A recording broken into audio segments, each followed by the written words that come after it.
guy who's taking over is Wes Cisco with Uponor. Wes, you're well underway with our radiant floor system. How did you get so much done so fast working by yourself? Well, it's a system called Quick Track, and what we have here is a 1/2-inch plywood. On the back you have a heat emission plate and a dovetail groove.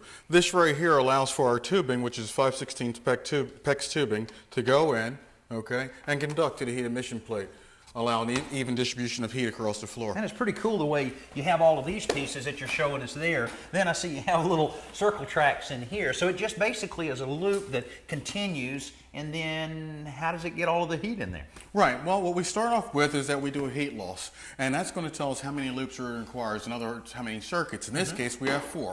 Okay, and they run back to a manifold, which is our distribution center, going to our heat source. Oh. So at that point, we have a circulator, and it circulates the warm water through the floor.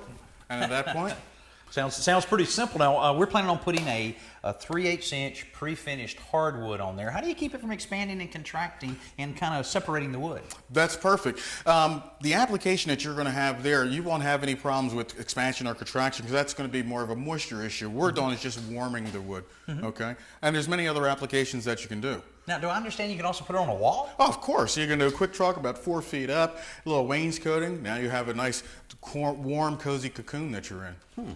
Well, now, pretty good sized room here for a bedroom. It's over 500 square feet. Any limitations on when you can use this as far as the size of a room? No, not at all.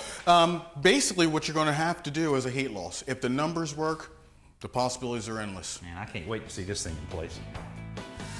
With a few more screws, Wes finishes attaching the Quick Track to the plywood base before he adds some silicone adhesive to each of the grooves and snaps in the tubing.